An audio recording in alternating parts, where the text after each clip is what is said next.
Hello, and welcome to our continuing devotional. We're currently in Ephesians, and today we're going to be looking at Ephesians chapter 1, verses 9 and 10, which Paul is speaking and praying about the will of God and God's ultimate purposes, where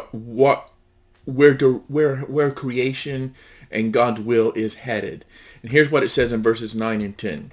He's making known to us the mystery of his will, according to his purpose, which he set forth in Christ as a plan for the fullness of time to unite all things in him, things in heaven and things on earth. So this is a rather deep theological verses. There's far more details than I can go into in this devotional, but let me try just to get the gist of the message in just these couple of minutes. The first thing I want you to see is that God's will, God's ultimate purpose, is a mystery.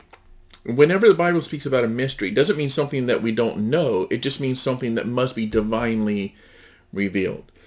In the same way that a coach's game plan for the football game may be a mystery until he makes it known, then he reveals his game plan.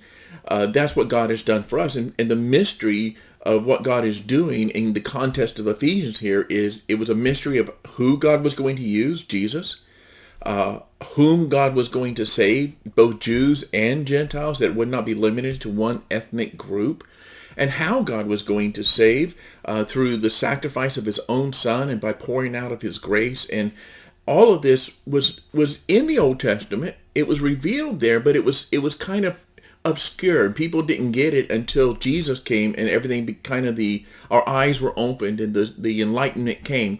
But it was a mystery of who, how, whom, all the things that God was doing in Christ. But that's not the end of it. Jesus coming and dying on the cross and being resurrected from the dead, it's just the beginning of God's ultimate plan and his purpose. It says in verse 10 that he has a plan that is for the fullness of time. In other words, God's ultimate plan will be fulfilled at a future time. What we see in the world right now is not God's ultimate plan. It'd be like judging a painting that's only 1/3 of the way done, or judging a building construction that only the foundation has been laid. If you've not seen the rest of the structure. Well, God has a plan for the fullness of time. It begins in Christ and will culminate in Christ, and it's all done by Christ, but we haven't seen the fullness of it yet. But it's all about Jesus. It says it's a plan for the fullness of time to unite, verse 10, all things in him, in heaven and things on earth. So God's plan is to make all things right as they come under Christ's manifest rule. Jesus is already King of Kings, but as the world is brought under his complete rule and the fullness of his kingship is manifested, everything's made right. It's united. There's a reconciliation of broken and damaged relationships with God and with each other, and all the brokenness we see in the world today. There's the restoration of a broken world.